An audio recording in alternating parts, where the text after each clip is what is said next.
Okey, baik. Kita sambung dengan depreciation. Okey. Okay, depreciation, we have two types of depreciation. The first one is economic depreciation and another one is accounting depreciation. Okay, untuk economic depreciation, it is based on purchase price minus market value. Okay, kenapa kita tolakkan market value daripada purchase price? Dia adalah merujuk kepada economic loss due to both physical deterioration and technological obsolescence. Okay, maksudnya depreciation kat sini adalah hasil daripada penggunaan penggunaan pengurangan nilai fizikal ataupun nilai teknologi tersebut. Okey, bukan nilai teknologi, maksudnya pengurangan ataupun bila teknologi ni lama-lama value dia akan berkurang. Okey, itu maksudnya economic depreciation. Okey, kita akan ambil kira depreciation tu berdasarkan market value. Okey, yang ni kita ketepikan. Untuk kelas kita hanya fokus kepada accounting depreciation. Why? Because accounting depreciation is basically a systematic allocation of cost basis over a period of time. Okay, kita akan kirakan depreciation tu based on systematic allocation. Okay, sebab senang untuk kita kira. Kalau market value ni berubah-ubah. Okay, tapi bila kita ada systematic allocation, dia akan standardized lah untuk pengiraan depreciation setiap tahun. Okay, so what can be depreciated? Basically, depreciation is related to the non-current asset NCA. Okay, the NCA used in business or health for production of income. Okay, ini adalah aset yang kita boleh depreciate, susun nilai kan. Okay, contohnya machinery, furniture, okay, office equipment. Okay, itulah contoh-contoh non-current asset that can be depreciated. Okay, and this NCA having a definite service life and a life longer than 1 year. Of course, aset tersebut mesti ada, maksudnya dia punya jangka hayat dia melebihi setahun. Sebab tu kita panggil non-current asset. Okay, and they have the asset must wear out, become obsolete and or lost value. Okay, so we have 4 methods on how to calculate depreciation. Okay, we have straight line method, declining balance method, sum of the years digits methods, and unit of production method. Okay, but for this class we only focus on the first two. Okay, straight line method and declining balance method. Okay, so straight line method. Okay, nampak pun straight line ni kat sini kan. Okay, straight line method kita ada dua. Okay, two method. Okay, bawah straight line method ni kita ada dua teknik pula. Okay, two techniques on how to calculate depreciation per year. Okay, the first one is by multiply the depreciation rate with the cost. Okay, darab je, direct darab. Okay, katakan 20%. 20% darab dengan cost, berapa cost dia. Kita akan dapat depreciation value per year. Okay, the second technique is we calculate based on the salvage value dan juga number of useful life. Yang ni tak ada rate. Okay, tapi kita kira cost minus salvage value or residual value divided by number of useful life. Okay, what is meant by salvage value ataupun residual value? Ini adalah estimated value at the end of useful life. Okay, berapa nilai aset tersebut pada akhir tempoh jangka hayat dia. Okay, contoh laptop katakan laptop ataupun notebook 1000 nilai dia kan. Okay, so 1000 cost dia, tolakkan katakan kita letak salvage value selepas 3 tahun. Kalau notebook tu dia punya jangka hayat pendek sikit, okay, 3 tahun. So pada akhir tahun ketiga dia punya value adalah let's say 100. Okay, so cost 1000 tolak 100 bahagi dengan 3 tahun. Okay, 1000 tolak 100, 900 bahagi dengan 3. So 300 ringgit depreciation. Okay, nilai susut nilai setahun. Okay, itu untuk depreciation based on the number of useful life. Okay, so this is the pattern of depreciation at net book value for straight line method. Okay, depreciation per year kita tengok sama je setiap tahun kan. Sama sahaja. Okay, total depreciation first year 200. Total depreciation accumulated. Okay, susun nilai terkumpul. First year 200, second year tambah lagi 200 jadi 400. Third year tambah lagi 200 jadi 600 sampai akhir tahun yang kelima. Contohnya 1000. Okay, net book value pula adalah cost tadi 1000 tadi tolaklah dengan 200. Tolak dengan accumulated tolak 200. Okay, untuk tahun pertama net book value dia 800. Okay, tahun kedua 1000 tolak 400 600. 1000 tolak 600 400 untuk tahun ketiga. Sampailah akhir tahun kelima 1000 tolak 1000. Okay, 1000 value cost dia tolak 1000. So pada akhir tahun kelima, aset tersebut dah tak ada value dalam perakaunan. Okay. So seolah-olah walaupun aset tu masih boleh digunakan, tapi dia dah tak ada value dari segi masa kita tak perlu record dah aset tersebut dalam kita punya buku lah, dalam statement of financial position. Okay. So itu adalah pattern. Okay, second method is declining balance. Okay, so macam mana nak kira declining balance method? Kita akan darabkan percentage darab dengan net book value. Okay, kalau tadi cost percentage darab cost kan, itu adalah straight line method. Tapi kalau yang ni declining balance method ataupun setengah buku dia guna reducing balance method, RBM ataupun DBM. Okay, sama saja maksud dia. Okay, percentage darab net book value. Okay, ini adalah contoh. Okay, katakanlah aset tu bernilai 1000 tadi. Okay, dan dia punya rate adalah 50% per annum. Okay, depreciation rate adalah 50% per annum. So cara dia adalah 50% darab dengan 1000, kita akan dapat value untuk tahun pertama. Okay, depreciation value untuk tahun pertama. So 1000 tolak 500, net book value dia 500. Okay, so itu untuk tahun pertama. Okay, untuk tahun kedua, 500 ni, okay, kita letak kat sini lah untuk mudah mengira kan. So 500 net book value ni kita akan darab dengan 50% depreciation rate, kita akan dapat 250. So 250 deducted from 500, so net book value untuk tahun kedua adalah 250. Okay, 250 ni akan jadi asas pula untuk tahun ketiga. Okay, third year. Okay, 250 darab dengan 50% akan dapat 125.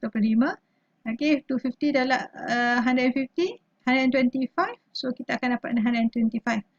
Okay, dan begitulah seterusnya sampai tahun kelima. Okay, sampai tahun kelima, 62,000 adalah net book value yang ni tadi. Okay, darab dengan 50%, dapat 31, tolak dengan 62, dapat 31.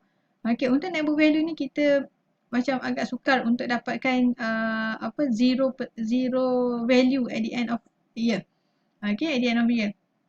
Okay, katakan kita estimate dia punya useful life dia 5 tahun. So pada akhir tahun kelima dia masih lagi ada value RM31. Okay. Dan kita kalau nak teruskan mengira untuk tahun kelima, ke-6, 7, 8 still. Okay, 31 ni bagi 2 jadi 15, 16 lah, 16. Bagi 2 lagi 50%, 8. Bagi 2 lagi 4, bagi 2 lagi maksudnya 2.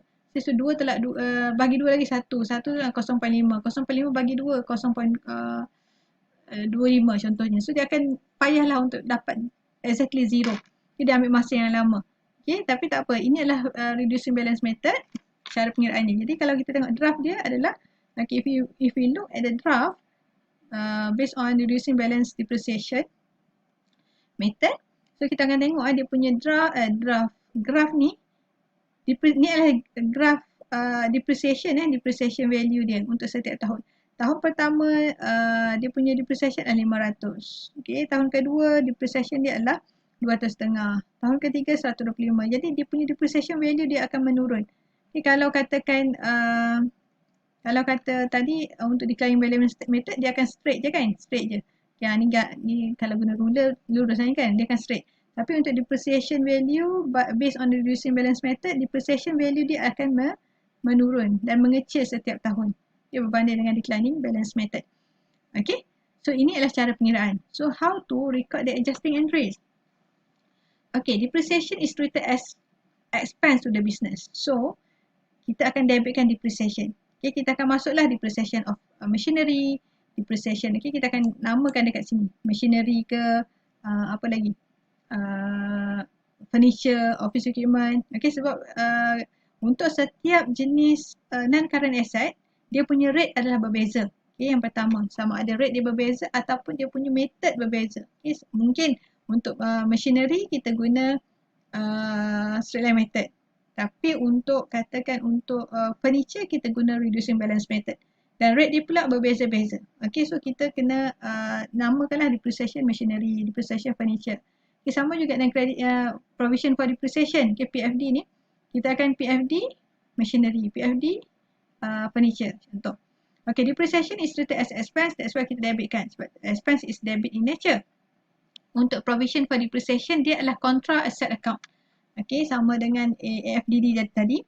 Okay, accumulated for depreciation, accumulated for doubtful debt, dia adalah juga, okay, provision for depreciation juga adalah contra asset nature.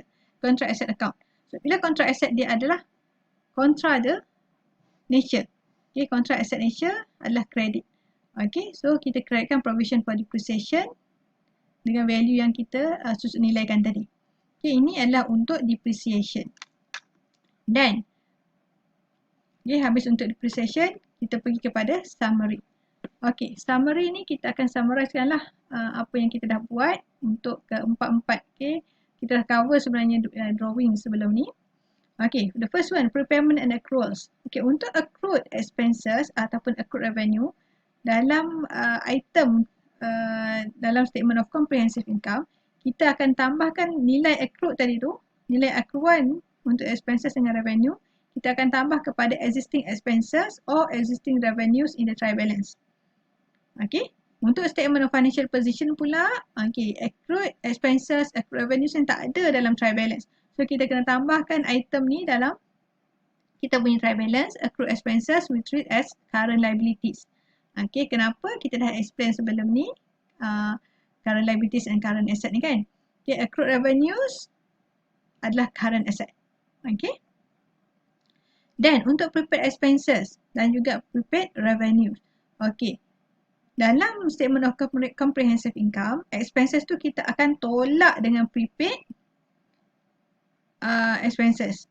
Okay, kalau revenues, okay, kita ambil existing revenues from the trial balance, kita tolak dengan prepaid revenues that we adjust just now.